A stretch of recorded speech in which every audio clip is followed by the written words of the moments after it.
Hi, my name's John. I've got a bit of a special treat for you tonight. As you well know, I've been sort of down in the dumps to say the least lately. My friend Bob has come from Sunderland. He's going to do a little bit of video. So Bob, how are you, mate? Let's have a start.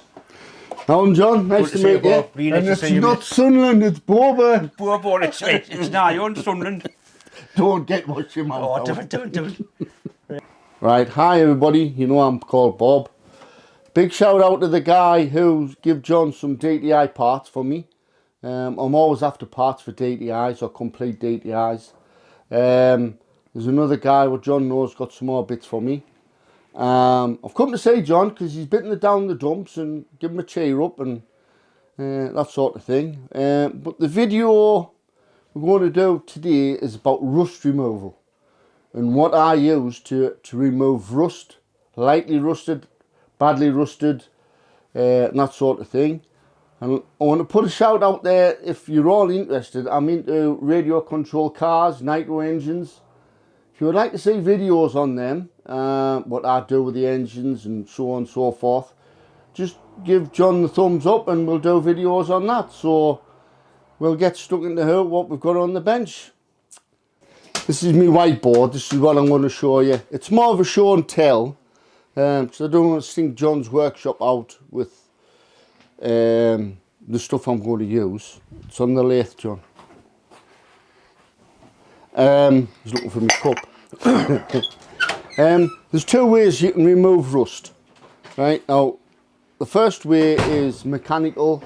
You use a wire brush, emery cloth, an abrasive wheel or whatever you want. The second way to remove rust is via chemicals. Now there's loads of commercially available chemicals that you can use to remove rust, but that's a dedicated, how can I put it, dedicated product. It's only meant for removing rust. It can't use anything for other than removing rust. The chemicals I'm going to show you today, and they're all a chemical, regardless of what they look like, is two functions, right? You can use it as a rust remover or for removing limescale, for whatever other uses we come across. Now then, the first thing, I want to get some stuff out here. Excuse, you'll hear me rattling around. And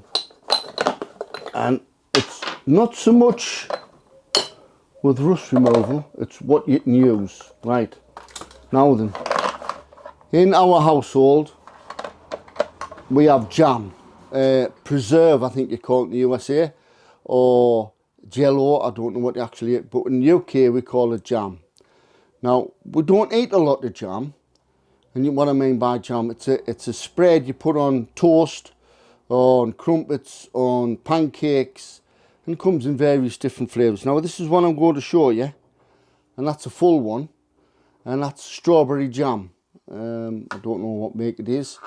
Now, whatever's in there will go on 2 slices of bread. This one's marmalade. I love marmalade, but I'm the only one in the house that eats marmalade. So having a full jar, I'll get the lid. Right. If you can imagine that's a full jar, you can see the jar sizes. If that was a full jar of marmalade, that would take me a year to eat, right?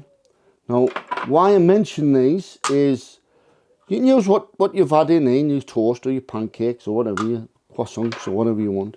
But when you're finished, you wash them out and you end up with a nice little, these jars is tiny. You can imagine, right, I put my thumb next door to it, it's tiny.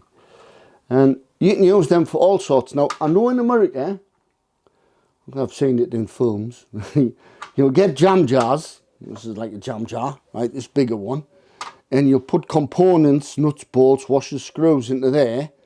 And you screw the lid to a shelf.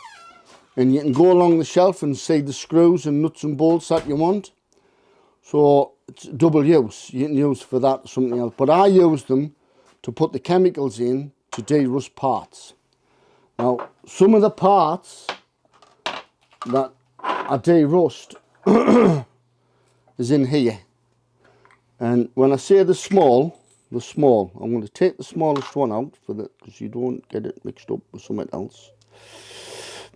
Now, these, apart from that, these are all BA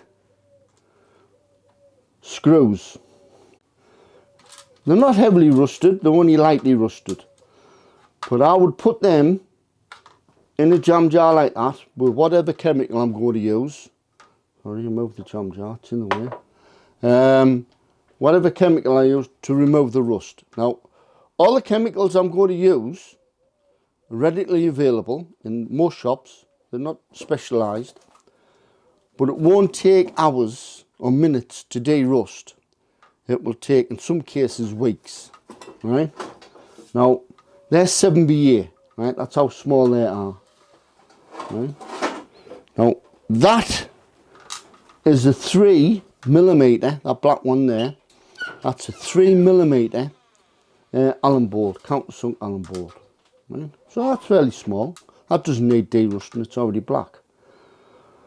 Now, you can, I'll get my thing out, you can, if you wanted to, get a pin vise, this is a pin vise, or a pin chuck.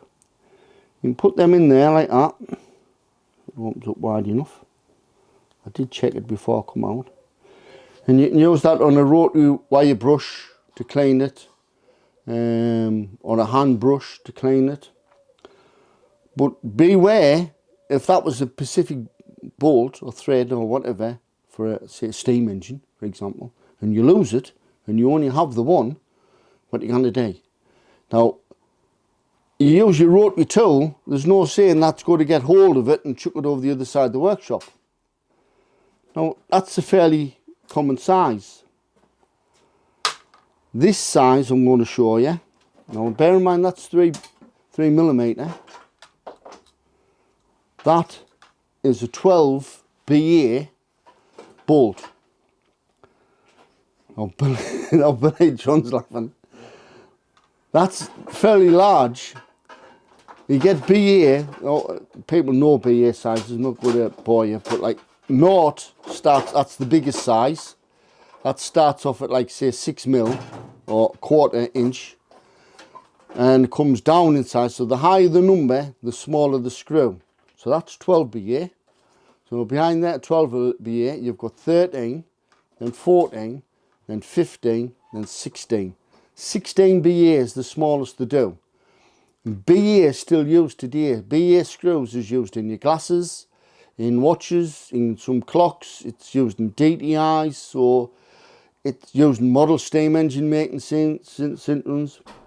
Now, you can get the parts, you get the bolts like these were, and they're slightly rusty, so you need to clean them. Now, as I say, big ones you can use a wire brush, but little ones like that you can't. So, off screen, I'm going to delabel what I've got here, because I don't pay for advertising. Right, I'll get wrong, because it's not what it's for. Right, so I'll remove that. Right, can you say that? Now, that's not a magic elixir, that's pop, as we call it in the UK. Now, the bottle's iconic shape, so somebody who might recognise what type of make of pop it is.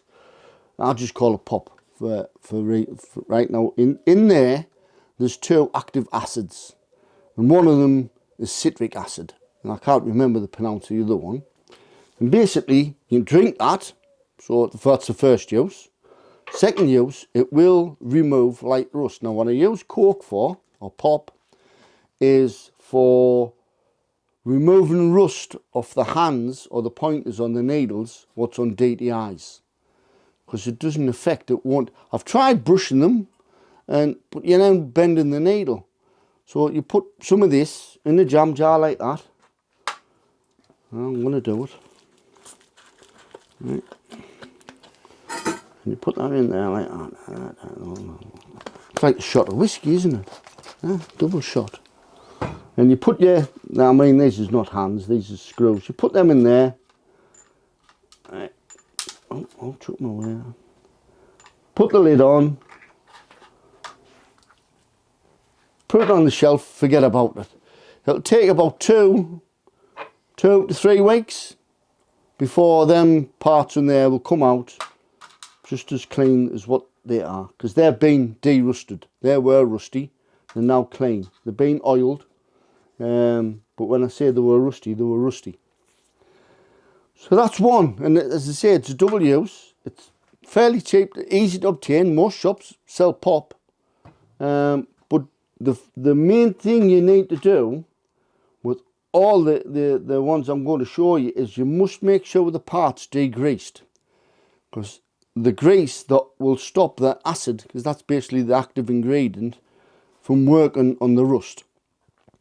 So what I use, you can use whatever you want, but the preferred thing I use is this acetone. I've hidden the name, but you might be able to read. It's what you use for removing nail varnish, and artificial nails. It's also as good as removing paint from paintbrushes. It's got 1001 to remove super glue, but it's relatively cheap. Now that one bottle cost us £1.25. Yeah, I know you can buy gallons of it, but I don't use gallons of it. If I bought a gallon container of it, it would take me 2-3 years to use all of it. Well, it's relatively safe. It's in its own container.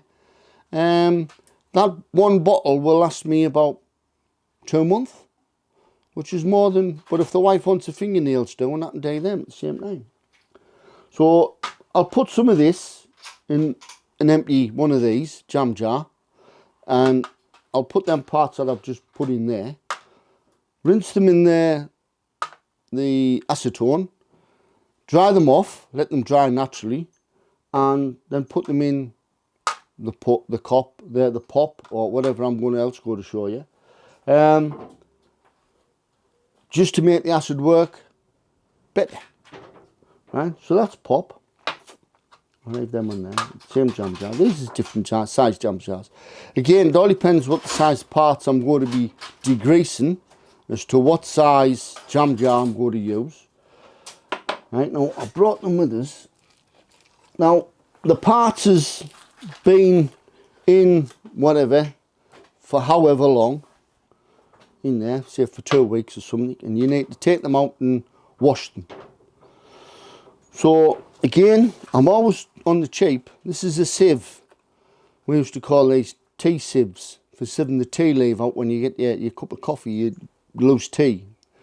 I get these from a local shop and they're 50 pence a piece. So you can imagine you've got a little screw like that. You put them in there. It's not going to go through the sieve. The sieve's going to, right? So what I do is, this is all what I do, is I'll take what's in there, the pop, and I'll tip it out and put it through the sieve so it catches the small parts. Then I have a kettle full of boiling water, and it must be boiling water. And the reason it's boiling water is because it's so hot, it'll heat them parts up there, them little screws, so quick it doesn't have a chance to flash rust. It dries off instantly. And once they've been pour the boiling water on, basically to wash the pop off, or then the other two products that I'm going to show you. And then what I do is, is I put them in a bag. This is a bag of, I think they're 9BA, I think these ones are. It's a plastic bag, and they've been derusted, and the bag doesn't have any holes in. So what's in there is a mixture of light machine oil and paraffin. And because the bag doesn't have any holes in, I just put the parts in, swiggle it around, and all the parts come out like that, and they've all got a nice coating of oil. They'll not rust again. You can leave them wrapped up in the bag for whenever you're going to use them. Put them in a little drawer, that's what you're going to put in. And they're there, they're safe. Does what it says on the tin. Right, so that's pop, right? Well, again, 2 uses. You can drink it, or you can use it as a rust remover. The next thing I'm going to show you is, it's been on TV, it's been on lots of things. It's a cleaning product, and it has 1,001 uses. You can actually buy a book to tell you what you can use it for, and that's his stuff.